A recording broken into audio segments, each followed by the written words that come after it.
first place, this is immoral because it takes away from the dignity of these individuals. Their ability to have their most private moments actually remain sacred rather than, rather than popularized and blown up everywhere. But even more perniciously, this creates a trend wherein every charity does the thing, where every charity looks for worse and worse images of these individuals and is constantly looking for what is the most graphic, the most visible, the most attention-grabbing. When this is the norm and this is the expectation, this places the demand to find the most graphic suffering not just on the charity, but also on these individuals. To prove their suffering, to say it is vivid enough, visible enough. Otherwise, is it really that bad? If you're not washed up on a shore, are you really a refugee? Are you really suffering? The burden being placed on victims is just not something we're willing to stand for in the first place. But notice critically, the kinds of victims that this burden is most likely to fall upon are victims who are the most vulnerable. So people who are, for instance, suffering from mental health issues that can't actually give you the most vivid image because you can't see depression out there in the first place. Someone who's suffering from a genetic disorder and is dying slowly rather than with blood oozing out of every limb. A child who's not going to a school isn't something that you can blow up with a beautiful image, but in a world where this is the kind of image that charities are expected to give in order to get attention in the first place, these are the people that are left behind. And these are the people that need help the most. These are not people that Team India is willing to leave behind. On the next argument then, why this worsens effective charity. We have a few links here. There are different kinds of people who would otherwise have donated to and supported charities in a range of ways that no longer do this. Firstly, on new people who are looking at and considering charities. In their best case, well, let's assume these images do get particularly popular, these images are constantly repeated at you. You see them on their Twitter feed every time you go there. This doesn't constantly make you think, damn, this is really, really bad. I should donate $50 every time I go online. This desensitizes you pretty quickly. When you've seen it maybe the first 5 times, in their best case, maybe you do feel quite bad. But the 6th time, the 7th time, it does not matter to you anymore. Compare this to a word of text, where you are able to distance yourself and able to evaluate the problem to a much more significant degree. No, thank you. In those instances, we think it's significantly more likely that these individuals do in fact engage with these organizations in a much more meaningful manner. We've seen this happen in the past. Alan Kurdi's images brought massive reaction when they first got popular. Very soon, he became a meme. We are not happy with that, and we would much rather have sustained attention being given to these charities. Before I move on, yes? The average Chinese person doesn't know what a migrant worker's life actually looks like.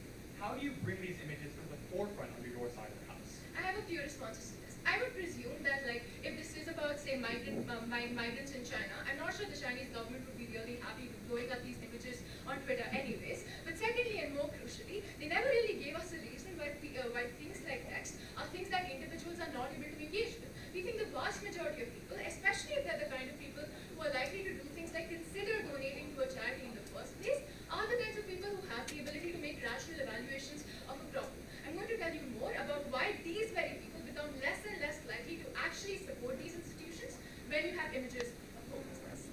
Back to this argument then.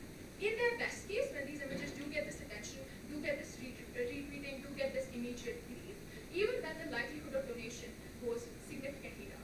I quite like Partners in Health. It's my favorite charity. But every single time I do support them, every single time I do, say, subscribe to their newsletter, you constantly get emails which are simply talking exclusively about suffering. And even for individuals who are most likely to want to fix these issues in the first place, constantly being barricaded barraged with images of how these problems are incredibly large and problems that you cannot fix, are the kinds of things that people want to ignore. Individuals don't enjoy constantly being told that the world is terrible. We want to be able to strike a balance on our side, where they are told that the world is terrible, but they have an ability to see that thing from a distance without feeling emotionally attacked with it, without feeling like they need to detach from it in order to be able to see it in the first place. But even if these things get attention, let's look at what that takes away attention from.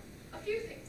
Firstly, systemic problems. So things that no hospital existing in a city in the first place is something that we care about because that damages much more people than simply a short-term disaster or one person who gets hit by a car.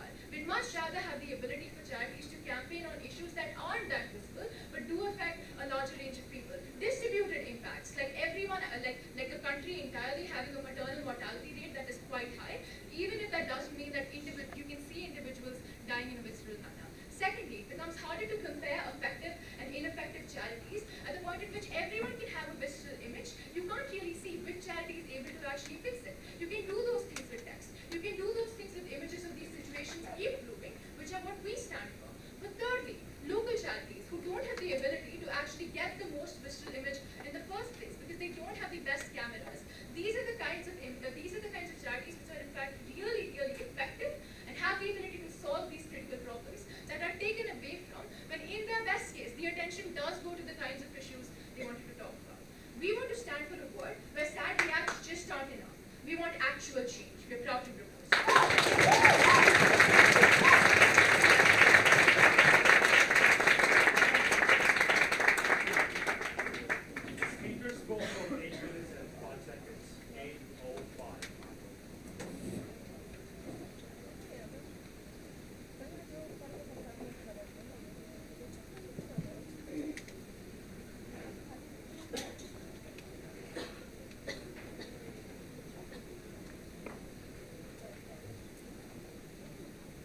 Test, test. Is this good?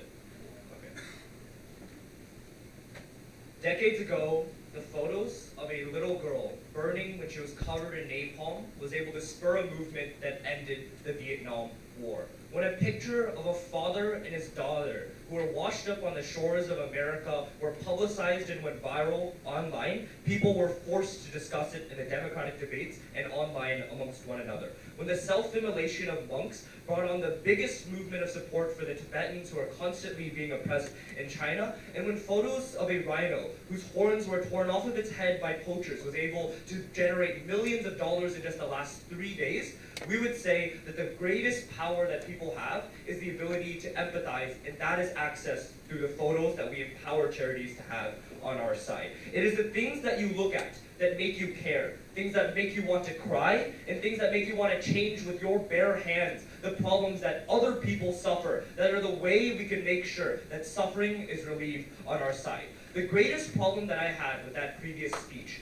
was, although they decided to criticize the photos a lot, they never explained to us for a single second of that speech how it was ever possible that they would be able to spur any type of change, and because of that, we think they've already lost this debate. I'm going to do 3 things in my speech. Firstly, talk about why these photos are uniquely able to increase awareness rather than just text that people are more likely going to scroll past. Secondly, why we're more likely going to get funding for the most crucial of issues. And thirdly, how these issues are likely going to change. Before that, I just want to clarify my stance. We support 2 things in this stance. Firstly, we support multi-pronged charity campaigns where empathetic issues are used to spearhead the campaigns, but they're only used as one way to attract more individuals to care. That is to say, this is just one tool in a toolbox with a variety of methods that can be used to cater towards different people. For instance, how the veganism movement may on one side use nutritional benefits towards individuals to convince people to adopt a lifestyle of veganism, but on the other hand can also use animal rights to appeal to different people. Importantly here, I just want to point out that when they talk about alternatives like having texts that allow and endear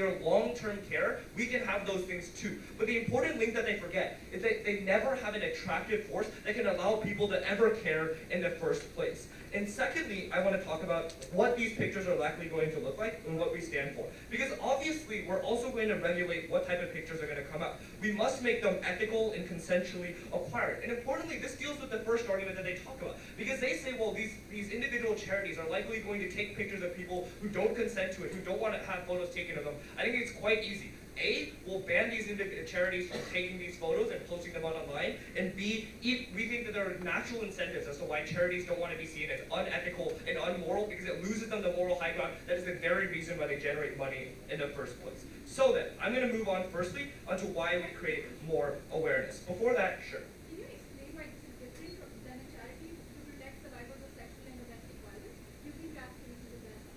Well, I mean, if that generates more awareness and that people are willing to have those photos being posted, I'm happy with that to happen as well. So then, why do we increase awareness? First thing to understand, why do we think people don't care? Because I just want to point out how fundamentally lacking they had in any type of actors analysis when it came from their case. We think there's 2 main characteristics of potential donors. Firstly, these tend to be individuals that are targeted by charities who are sheltered and ignorant of the conditions and the extent to which the conditions of suffering actually are. That means these individuals oftentimes cannot even fathom what it is like to live in a disparate situation where you live in fundamentally different conditions and suffer from problems that they cannot even begin to imagine. Secondly, however, all of the people who even are sympathetic oftentimes are unable to actually give their money or give their time to a certain cause. And the reason why that's so is oftentimes they don't have the time to be able to search for and pick and choose issues that they care about. The modern context of how information dumping is so prevalent and how everybody has to engage with a context of having tons of information being received at the same time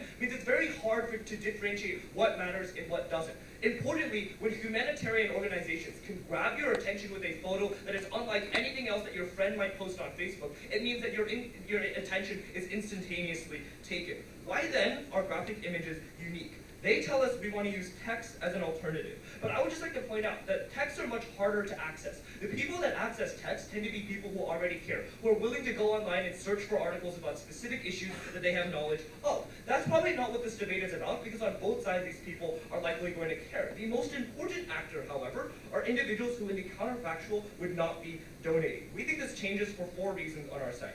Firstly, because graphic images inherently appeal to emotions and your anthropocentric empathy. That is to say, they might try to come up in second speaker and say, well, we'll show you pictures of broken down hospitals and bad syringes, right? But the problem is, we tend to always empathize mostly with the human actors that we talk about. This is the same reason why we tend to give more rights to animals that look more similar to humans rather than ones that might be smarter or might be more intelligible. And because of this, we're uniquely able to access the human empathy that people are able to feel. Because it's much easier for you to conceptualize what it looks like to be the child who is sick and receives no care than it is to empathize what it's like to be a broken down building. Secondly, we think there's a systemic gap of understanding that is solved on our side. And this looks like the campaign against Joseph Kony in 2012, where the images are able to grab your attention and bring you to the articles where you're able to understand what is the extent to which people have problems. That's when you actually access all of the impacts of text and statistics, when people care enough that they're willing to click and read through the entire article in the first place.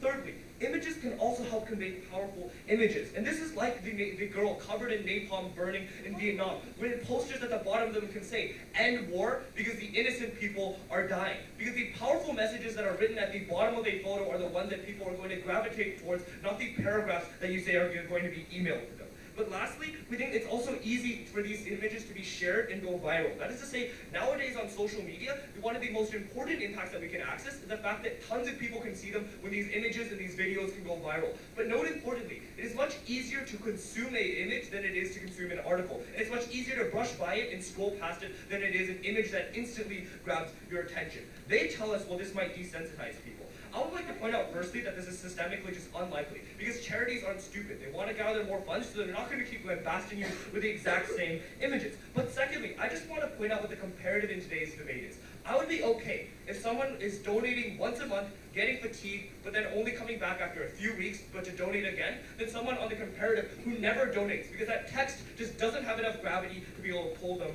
towards it.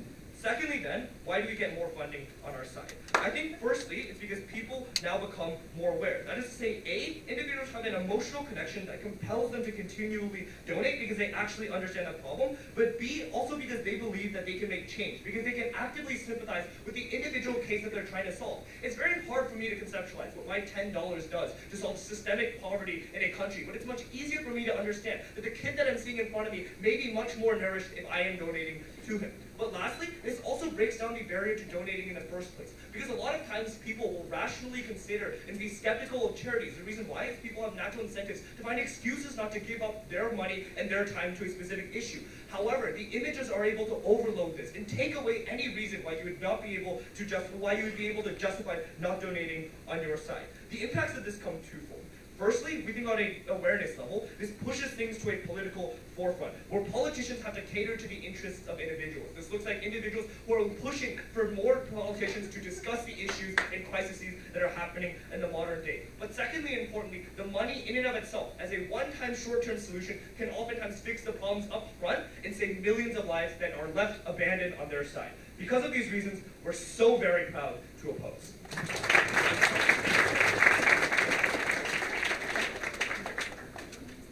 Speakers spoke for 8 minutes and 16 seconds. 8:16.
opposition said, you need to look at pictures in order to understand the extent of the problem, in order for it to evoke your human empathy. Otherwise, you just not care. I'm extremely sorry. I'm blind. I can't see images. I still have human empathy. I still have emotions. I still care about issues. I still do think that Syrian refugees are important. I still do think that the movement of the Tibetan monks matters, and I think it's offensive for them to suggest that not only I, but all of the other human beings are incapable of processing the magnitude of issues significantly better through text. When you can understand the cause of a problem, you can understand the solutions as well as the nuances, rather than just one visceral image of sexual assault as opposition was perfectly happy to portray in the public sphere. I'm going to deal with only one thing because we did not have any two arguments. The second argument was just a first argument repeated in slightly different phrasing, and more donation would occur. Now, what was the argument? But even before that, let's take a look at their stance. No, thank you. They wanted to talk about the napalm girl, but in their model, they recognized the power of a first argument about ethics, about consent, about privacy. I asked the next opposition speaker to tell us who asked permission from that girl, who asked Alan Curry when he was washed up on the shore, who asked those people no thank you if they wanted their personal lives, their grief, their suffering to be portrayed in front of the world, so that perhaps some apathetic people might feel a little moment of pity for them. We asked the next speaker how dare they violate the privacy of some of the most vulnerable individuals of the world. But even if opposition tries to model in a request for consent and banning non-consensuality, our argument was independent of that, because we told you that in these instances of suffering, no thank you, about the naturality of your grief and how incapable you are due to how incapacitated that suffering has made you. In those moments, it is not possible for you to consent into such viscerality where the world can get a peep into your life of grief. We stand against that. What then did they tell us in their one and only wonderful argument? They told us about how text is only for those people who already have an understanding and are likely to Google about issues. But let's be clear, text is also able to communicate the gravity of issues.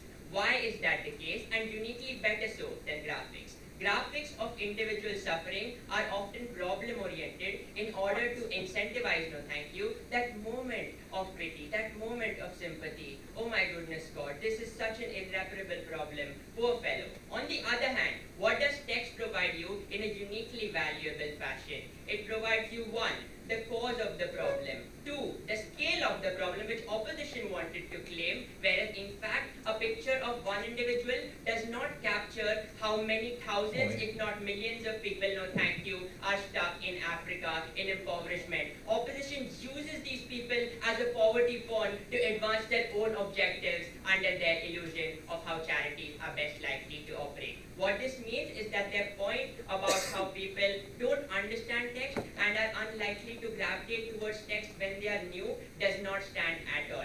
Graphics instead disincentivize people. Why is that the case? Because we told you about crowding out other issues. When opposition recognized the value of text, they said we'll have that too, we'll have that in our toolbox. But ignoring the number of structural reasons we gave you about crowding out. The fact that charities use graphics in order, no thank you, to have that big screen lighted up with bright colors. But what we tell you is text is the true way of communicating the suffering of lived experiences, no thank you, on of how incentivizing and spurring movements and true change. What then did they tell you? They told you that graphics are better because they are easy to get viral. Well, we stand against that virality in the first place. If virality means infringement of privacy, if virality means that some people are able to goggle their eyes while scrolling down Facebook for a second, we stand against that virality. On the other hand, a text-based article is likelier to draw your attention, is likelier with that headline to make you explore that issue, whereas an image makes you feel content that you know enough. Whereas text provokes you to understand what happened, what steps can be taken to solve it, and text in fact contains a lot of this information in and of itself. But then, what did they tell you? They told you that charities are wise and they will make the best decisions all the time. But the question in this debate is is not about what charities are capable of doing or what they are not. The question is, what is the best means of ensuring maximum access to quality awareness in order to raise political capital about these issues? The answer that side proposition offers you is one medium of truly communicating the depth, reality and truthfulness of that issue. Hence, opposition on a motion about charity has been deeply uncharitable to us in this respect. But before I move on, I will take a point. See, the problem with your argument about crowding out is that your text gets crowded out by other images as well. That is why you need to compete among other media to be able to grab people's attention, not just other charities. Two responses. First of all, this is a debate about what all charities should be doing, and this recognizes that images do crowd out text, which means opposition cannot have any text by extension of this POI itself. But second of all, the reason why images and text do not compete in our world, because they perform functionally different objectives. One is to provide solutions and how the success stories turned out, and the other is to explain how that problem resulted and the nuances of that issue itself. Moving on to my third argument, which deals with all of this stuff, no thank you, about volunteering as well as the ignorance towards our points about local and effective charities. Why? Because of a number of reasons. Volunteering becomes structurally less likely. Why? Because of the fact that you see disfigured faces when leprosy and all of that pus oozing out makes you feel uncomfortable. I don't want to be surrounded by these people. Maybe this is not the kind of stuff I should be doing. I don't think I'll be fitting in such an environment. That disincentivizes people. Even when on our side of the house, the comparative is that you can do meaningful work to improve the lives of vulnerable people who just seem to look a little strange and odd because of acid attacks, because of the way opposition portrays them on the big screen to captivate the attention of the apathetic. But second of all, on triggers, people oftentimes, when they see that sexual assault charity portraying pictures of sexual assault, feel triggered. They feel like their emotional health will get compromised if they participate in such work. What this means is that people who have been plagued by these issues themselves, who are one of the most likely stakeholders to participate in such social movements and charities, they are the ones disincentivized. The next speaker needs to explain why one of the most critical proponents of such charities are heard and why they can retain them. But third of all, what this also implies is that you see this problem as irreparable, that this is just entrenched and these poor people just stay in Africa, makes you feel distant and makes you want to compare suffering, delegitimizing those victims, which makes you think that perhaps this is not a problem that is truly solvable. On our side of the house, you show them a success story. You tell them about the steps they can make a change in the world. You explain to them that sure, your contribution will affect a few people, but that is a drop in the entirety of the ocean that you need to contribute on your our side of the house. What this uniquely means is that text in combination with solution-based images is the perfect combination in order to maximize the awareness of different issues, to respect the suffering of even those with mental health and depression who cannot be portrayed on a big screen, and in order to ensure that volunteering and donations are maximally probable on our side of the house. I'm blind, but I can see empathy, and that's why we propose.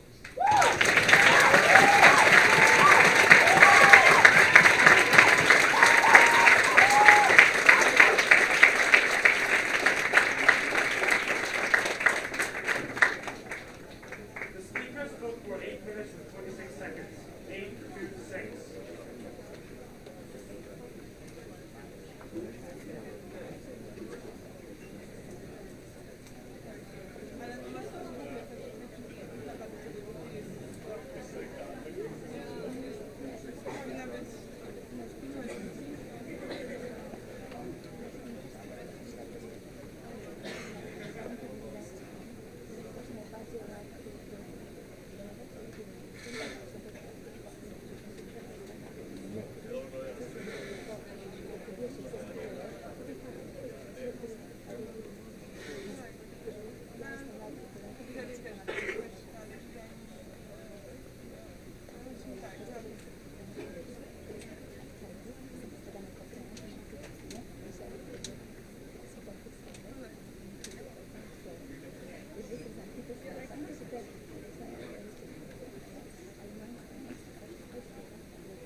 everyone is woke. Not everyone feels the same degree of empathy. We may all be humans, but we don't all feel the human on the other side of those numbers. Numbers are a lie that mask the faces of ruin under their side of the house, and we do not stand for numbers standing alone. That is what we said, and they never heard a response in their last speech. Not everyone is woke like them, and so they lost this debate.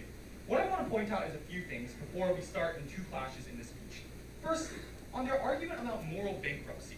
Number one, we pointed out that ethical guidelines can and do exist in the vast majority of cases. That yes, maybe sometimes there are cases in which they are overstepped, in which case we are happy to regulate against them. We don't want to support that necessarily. Their main claim here is then that people cannot make decisions because they are in pain. No, just because you are suffering does not mean that you cannot make decisions. If you are suffering and you think that giving a picture to this charity organization is the best way to help your child have a reasonable future, best way to get aid to your community, that is a perfectly valid decision for you to make. But secondly, even if you overweigh the privacy of these individuals, we acknowledge sometimes privacy is important. But the consent of individuals is less important when there are hundreds and thousands of other individuals that did not consent to ending in poverty, did not consent to ending in situations where they did not need help. So if the weighing up is that yes, you have to display someone's photo thousands of miles away in a way that will be seen by plenty of other people, but it will raise more money, but it will help charity, but it will get more people out of poverty and save far more lives, that is a trade-off that we're willing to make under our side of the house. Their rhetoric doesn't make up for analysis here. Then they say there's a race to the bottom, and like the whole feed is really graphic, and really this is the contingency of their entire case. This extreme characterization of what a charity looks like. We told you that charities obviously have other incentives, that the Bill and Melinda Gates Foundation would want you to feel good about your donation rather than bad about your donation. That it's not too overwhelming because for all the reasons that they gave, charities don't want to overwhelm people who are donating. That if, for example, you want to show women being empowered, then you will show women being empowered. This does not apply to every single case and every single charity. Their burden was to say that charities should not use this type of advertising, should not use these images. We say that they should use them, not in every single case, but they absolutely should. That was an asymmetric burden that they never responded to under their side of the house. So to be clear, we have both types of charities. We have charities that use images, we have charities that don't use images as much, and we say that both are effective under our side of the house. They have not showed a harm of having charities that do have images. Therefore, if you really think about their framing, they never showed that charities that use text have less donations under their side of the house, so the addition of a new type of charity does not actually help their case. Next, therefore, the two clashes in this debate. Number one, awareness, and number two, funds. On awareness, they rely solely on the idea that charitable people who are already charitable and already empathetic will donate. We told you a number of problems with this. And like I do this thing in my speeches where I circle everything that wasn't responded to, and literally all of Brian's speech was circled here. We told you about there are issues that are unnoticed, that will not be brought to the forefront under their side of the house because people simply don't know that this is an issue. They don't know the plight that migrant workers face, for example, under their side of the house. We told you, secondly, about marginalized groups. Groups that otherwise people would not humanize, would not care about. Because when you hear about someone who is addicted to drugs, for instance, you might not be that charitable to them until you see a photo humanizing them and bringing them as a person into your own life. We told you, thirdly, about virality. Because scrolling past a long paragraph is quite easy because you don't want to read the long paragraph. When you scroll past an image on our side of the house, you're more likely to see it, and it clicks immediately because it's an image and it doesn't take as much time to consume. It's more easy to spread, and it's more easy for news media to justify putting it as a headline. Thirdly, and fourthly, the viscerality. This is incredibly important because not everyone responds to text the same way. It may be true that rationally you can say, yes, this is a problem. Climate change is a problem. But you know the reason why climate change isn't getting nearly enough support in the status quo? It's because so many people make it so academic, because they put it in terms of numbers and degrees Celsius that's increasing. They are not putting it in terms of the lives that are lost. They are not putting it in terms of the people that are choking in smog. They are not putting it in terms of pollution that kills people. These are all things that they didn't respond to under their side of the house. What will I add under our side? I'm going to add a few responses to their case. What did they say? They said, this crowds out. And again, this is the crux of their case. If we can prove that there is no crowding out effect, they have all of their donations, but we also have additional donations on top of that. The first thing that we told you is that different groups are donating. Yes, the people who donate to text-based organizations on their side will still donate to those text-based organizations. But there are people who don't respond to text well because they learn differently. And these are the people that we get donations from. Secondly, we told you that other things would crowd out text-based donations no matter what. Because if you're scrolling past a long paragraph, you might as well scroll to the next picture of your friend's vacation, or scroll to the next picture of a cute kitten. These aren't things that people particularly care about under their side of the house. We told you that there was a vast plethora of commercial incentives for corporations and governments to distract you and think about other things rather than thinking about charity. And thirdly, this would also be true of the photos that they support under their side of the house. So if their characterization is that photos block out text, then they shouldn't support photos at all. Secondly, they say text is uniquely beneficial because it displays the scope and scale. We told you firstly that there are unique harms to text because it blocks out the human faces that you can empathize with. But moreover, I would contest that you can only get people to read text when it comes along with visceral and graphic images. This is like the Coney 2012 campaign, where you start the documentary with extremely visceral images that make you care and make you want to keep watching. And that's when you explain the issue. That's when you start getting people to think about the scale of the problem and how you solve it. Things that they don't get under their side of the house because they simply scroll past the text and they don't actually care. Yes? If you believe that images are unique, get virality, text document empathy, why will all charities not continue looking for the most graphic image on your side? Because very graphic images, as you said, aren't always appealing. However, graphic images, to an extent, are appealing. There is obviously a spectrum here. Charities aren't dumb. If one charity were to produce far too graphic of images, I suggest that another charity would come up with less graphic images and receive far more support and therefore be more popular. This is a strange claim on their side of the house, totally unnuanced and unresponsive to our case. But crucially, the importance of us taking out that argument about text and crowding out means that, again, all of their donations are the exact same under our side of the house, but we enhance this furthermore by people who don't read text that are likely to be drawn in. Then they say, systemic problems are never responded to. We told you that the lack of hospital is visible, because the lack of a hospital translates to kids not receiving medical care, translates to kids starving and needing help. That's something that they didn't respond to. But secondly, that these cases are not crowded out, because systemic problems are still things that people care about, never proven under their side of the house. Their final and strongest claim is about disgust. We told you that firstly, people are not as disgusted as they say. People literally watch war movies and play games about war all the time. I think that people are not nearly as disgusted as they say, but they do need a human face to these problems. Secondly, I think that actually the issue is less overwhelming under their side of the house. And here's where I flip their argument. Because I think that it's more likely when you see an actual person that you can help, that when you make that donation and the caption says $1 can give this person water, $1 can save this person from malnourishment, they care more, and the problem is less overwhelming than 10 million people need help. Thirdly, it stays in your memory more, because images stay in your memory more than statistics like math equations. We all know this from school. And fourthly, at least one donation is better than 0 donations under their side of the house. So for all of these reasons, they don't actually increase awareness. They just get the same amount of awareness and never pull in a new audience. We cannot rely on everyone to be an uber-rational, perfect individual. We need to draw far more people in. That is why we are so proud to oppose.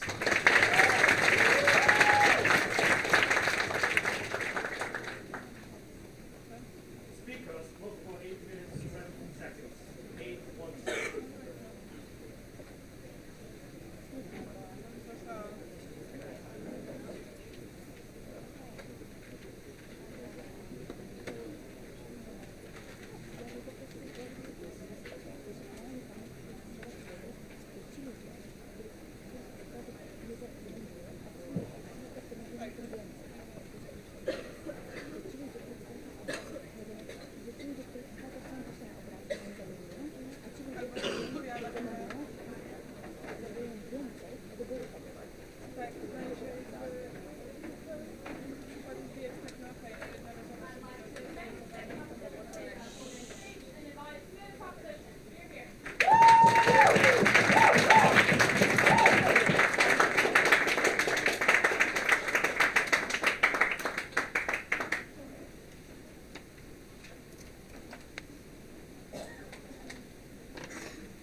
second opposition speaker says hundreds of thousands of people don't consent to their poverty, so the consent of one individual in suffering doesn't really matter.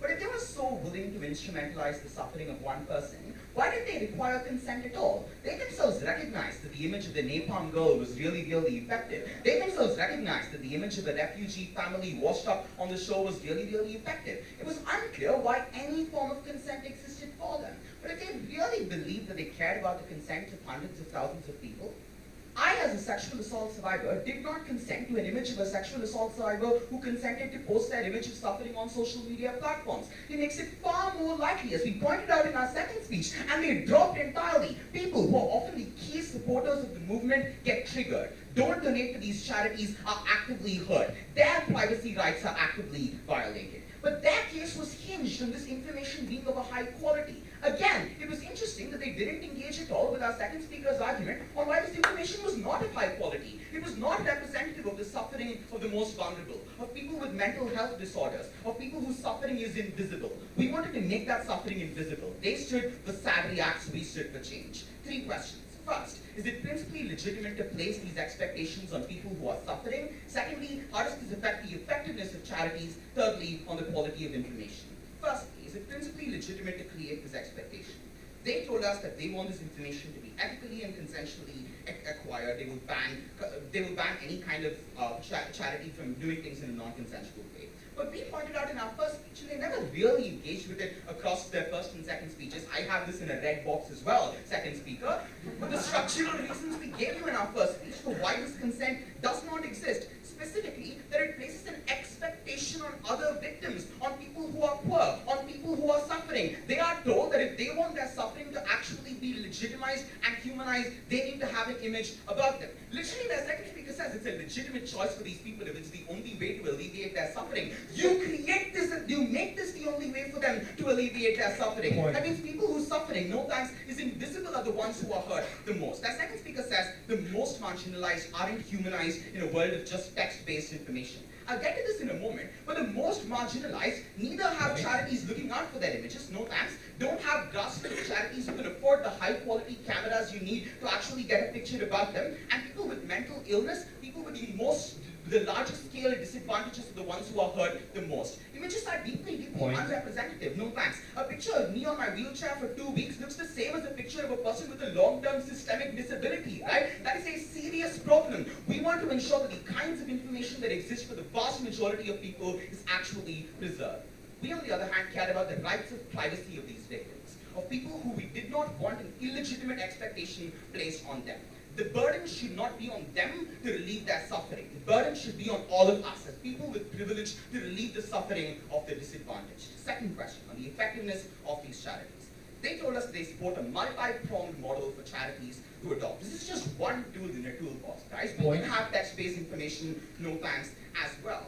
But at the same time, they literally rebutted this argument themselves when they gave us their examples in their first speech. Their first speaker's introduction is literally the napalm girl, the self-immolation of monks, of refugees. This makes it far more likely that the effect in their world is large-scale desensitization. Maybe in the 1970s, when charities were first using these images, it was slightly effective. It is not effective anymore. They told us this improves the rates of donations. We gave you a number of responses across the bench they've never addressed. First, people who are starting no thanks to consider to donate. For them, these are visceral images that they don't want to see. So when their second speaker calls these images appealing, it's unclear to me why someone scrolling down their social media page is likely to click on a link with a picture of a person whose bones are seen through their skin. That seems like a really unclear image of what they do. But their response to this is, oh, people watch war movies all the time. Yes, that brings me to the long-term effects of this. That is a race to the bottom in which individuals are perfectly desensitized. This is just a war movie.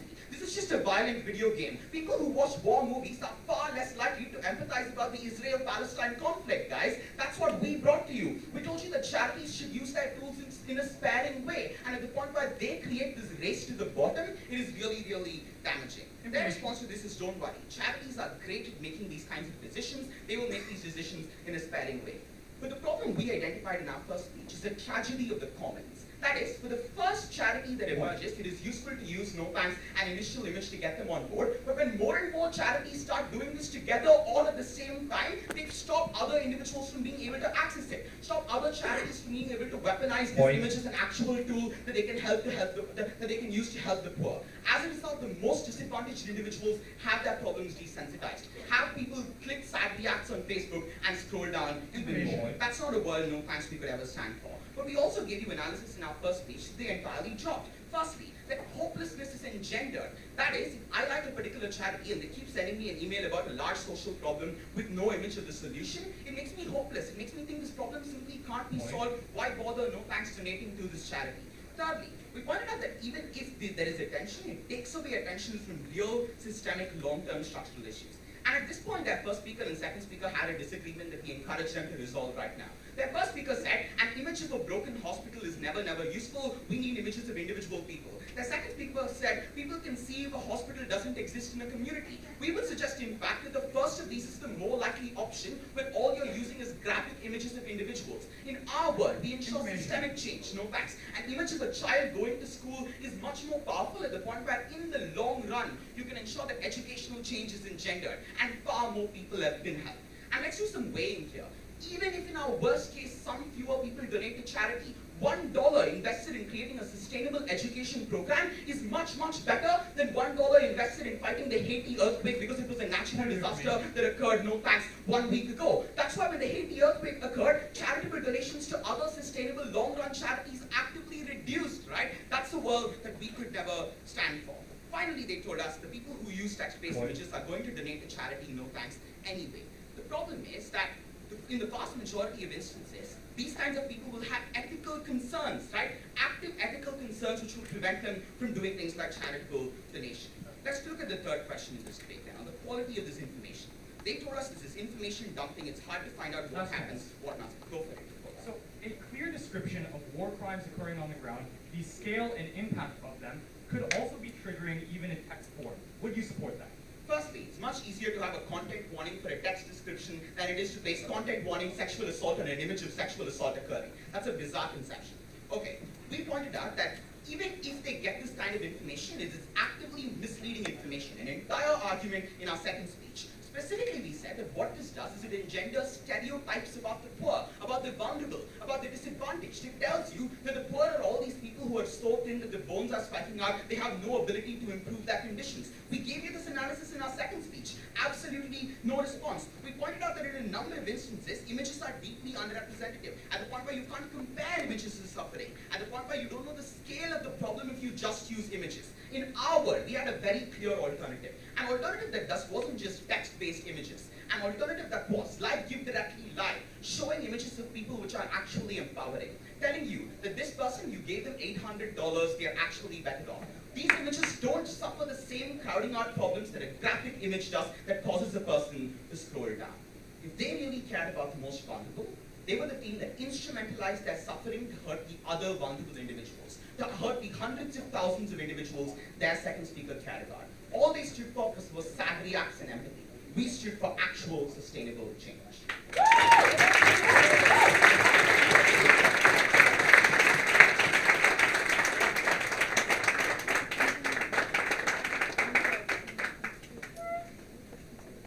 Speakers spoke for 8 minutes and 22 seconds. 8, 2, 2.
that are suffering in silence around the world are not relishing in the privacy of their suffering.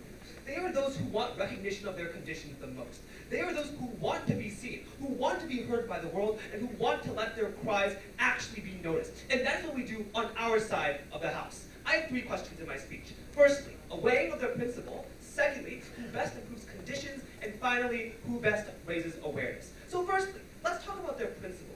Down the bench, it's basically been a principle of this is not ethical. Firstly, we very clearly told you that we would support consent, given that there was no shortage of suffering people. Their response to this was basically saying that consent doesn't exist because you placed a burden on these people. First of all, it's not a rebuttal. Even if you place a burden on someone, they can still consent to things. But secondly, I would contend that their characterization is simply untrue. They never proved to us that it was likely that these people want to suffer in silence so badly, or that everyone in these communities want to suffer so badly. We would posit that many people are willing to put out an image of themselves if it means that they can get food. For heaven's sake, these are people who literally prostitute themselves into sex, into slavery, in order to get meals for their families. I would say that an image that they will never see is not that bad, and is a trade-off that many of them would be willing to take. But the second response we gave you, and no, this is an even if, Tejas, is that even if we violate the privacy of one person, if that can engender massive amounts of support, if it can raise awareness to lift these people out of poverty and to reduce their suffering, then that is a trade-off we'd be happy to take because it improves their lives.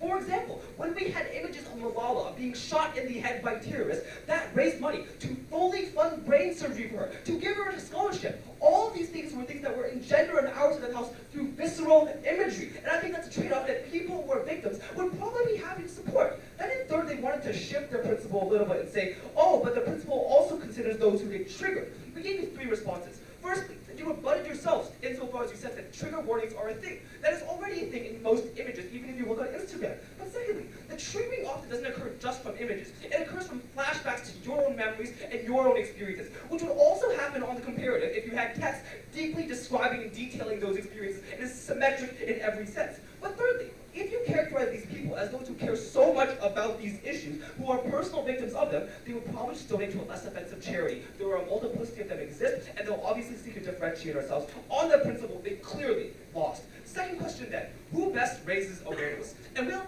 break this down into 2 sub-questions. Firstly, how are people likely to react to graphic images? And secondly, on the comparison of alternatives. So let's talk about how people are likely to react to our images. We gave you a clear characterization that they did not respond to. Firstly, that people cannot fathom the conditions of these people, and secondly, that there's often information overload, so that even when people are sympathetic, they often cannot choose or decide which causes they want to support. We uniquely break this down in 4 respects. Firstly, because people can conceptualize those conditions and the extent of suffering for the first time through images. Secondly, that you can grab people's attention instantaneously, unlike text, the moment at which you can suddenly see an image, rather than you wanting to, of your own volition, click into an essay or click into an article. Thirdly, that there's a viscerality associated with seeing fellow human beings that we're able to co-opt on our side of the house. And fourthly, that virality makes campaigns even more effective insofar as that sharing becomes self-propagating. They responded to all of our arguments, basically with a principle and second speaker, which we told you didn't really work because we already beat them on principle, but secondly, they didn't prove the trade-off the principle was worth it.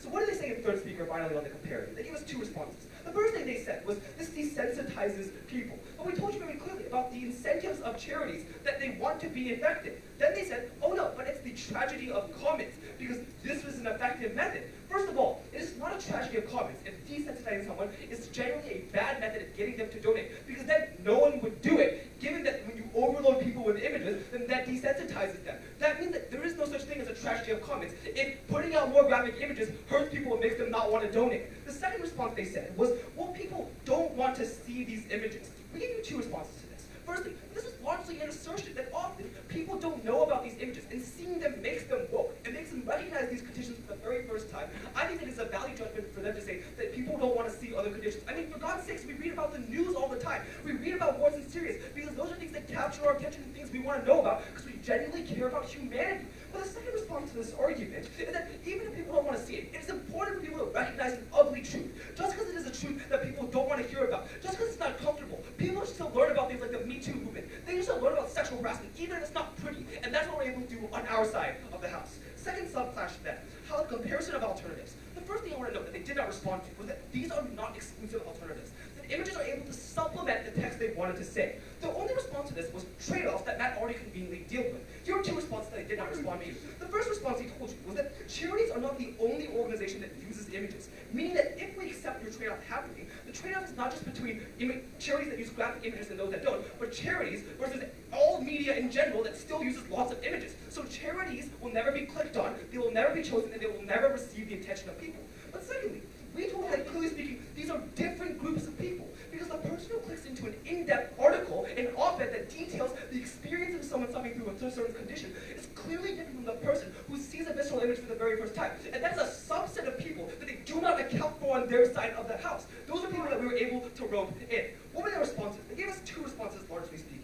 The first response they said was, well, there are lots of stereotypes that are involved. But the comparative is not that we have stereotypes on our side and perfect understanding on their side. It's that the people with imperfect stereotypes on our side have no knowledge of the issue at all. So I would say that is the worst comparative. And secondly, that if those stereotypes lead to more money going to these people, if it means that you can get far more money, that is something that is still beneficial on our side on every account. Secondly, they said, well, we can communicate the gravity of these situations through text. And we told you that may be true, but it's better on our side when there are more people reading these texts because they care about the issue for the first time. So that actually adds to our case insofar as you can actually have images rope people in.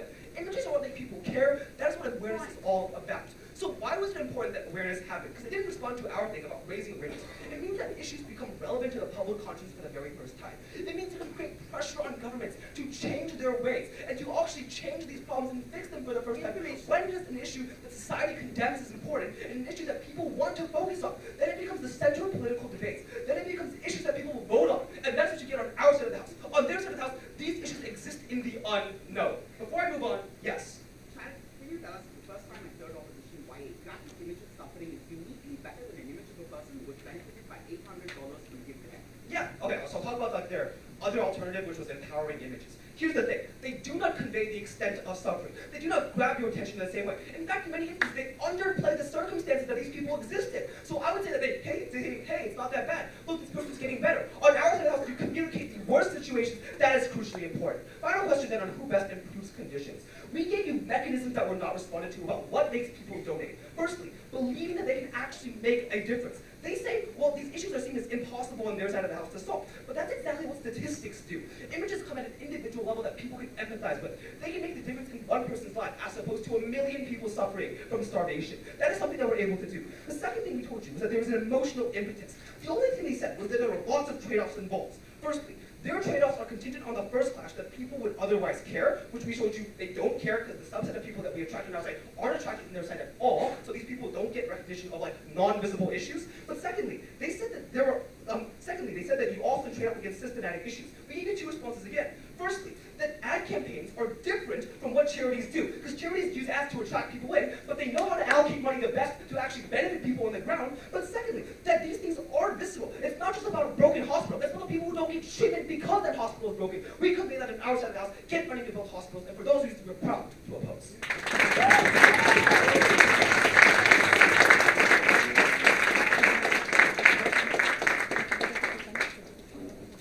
Speakers spoke for 8 minutes and 13 seconds. 8-1-3.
Is this good?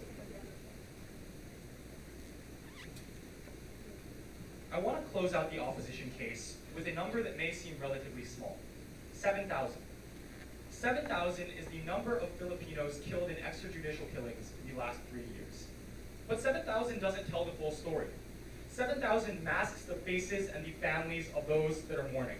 7,000 masks the lives that were never lived. 7,000 masks the loves that were never had, and the final birthdays never celebrated. 7,000 masks all of these human stories, and that is something that we hate to stand for under our side of the house. We told you that if someone is willing to go talk to the reporter in their period of grief, if someone is willing to burn themselves alive for a cause, that is something that they should support under their side of the house. Two things in the speech, therefore. Number one, on morals, and number two, on health. Firstly, on morals. We told you that consent was possible in the vast majority of cases, and in cases where individuals would be triggered, that this is probably not where this debate applies, where you would probably not have visceral images anyway, because as they said, they would not be effective. But let's introduce our even if rebuttal here.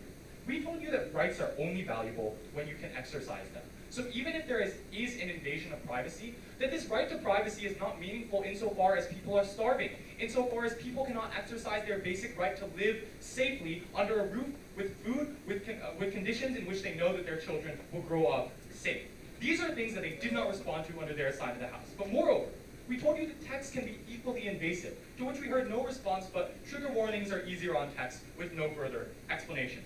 We told you that if UNICEF shows up to your village and you don't have water running in your village, you aren't asking them to go away and not take pictures of you. You are asking them to give you money, and that is the thing that you care about first and foremost. There is a vast number of people that they do not care for under their side of the house. So yes, maybe you protect the rights of privacy in some cases, but we stood for the billions of other people without proper rights with protection that we need to offer them under our side.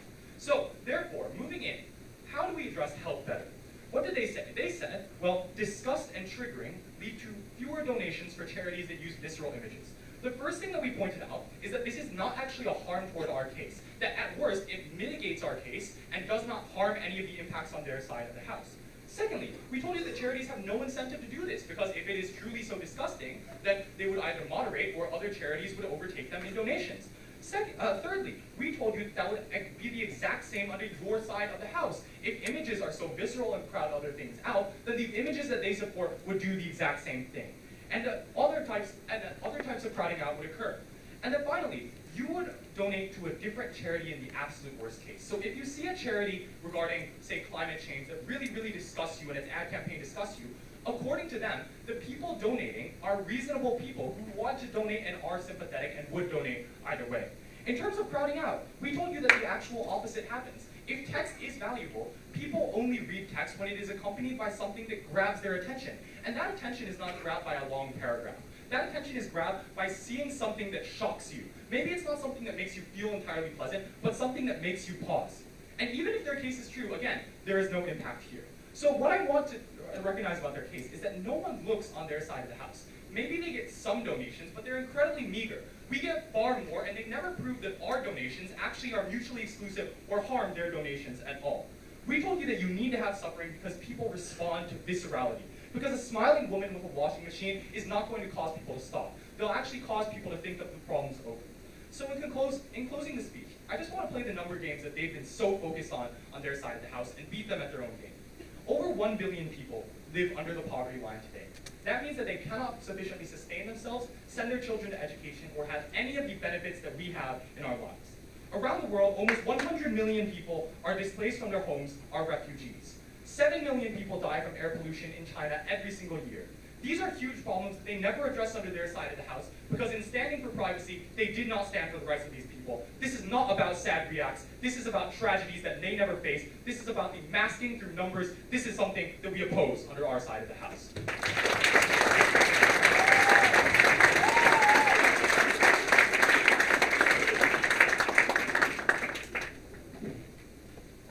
Speakers, no point, 1 minute and 22 seconds. Floor is open.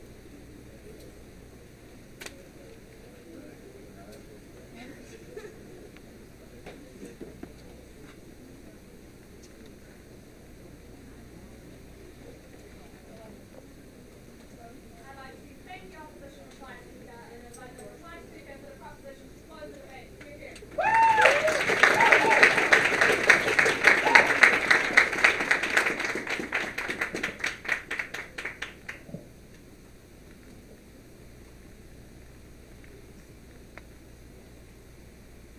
An Indian girl, a blind person, and a one-legged person walk into a bar. But they could only walk into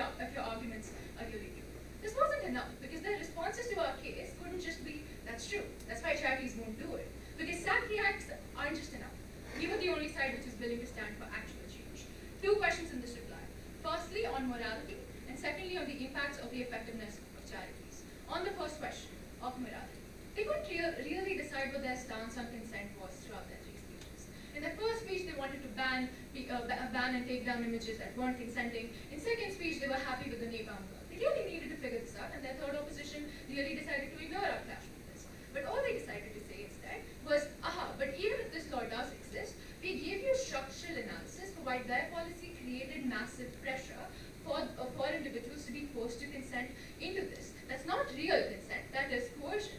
We told you about when they create that word, when this is the only way in order to get that change. The thing that they were so proud of is when individuals can't be making that choice in the first place.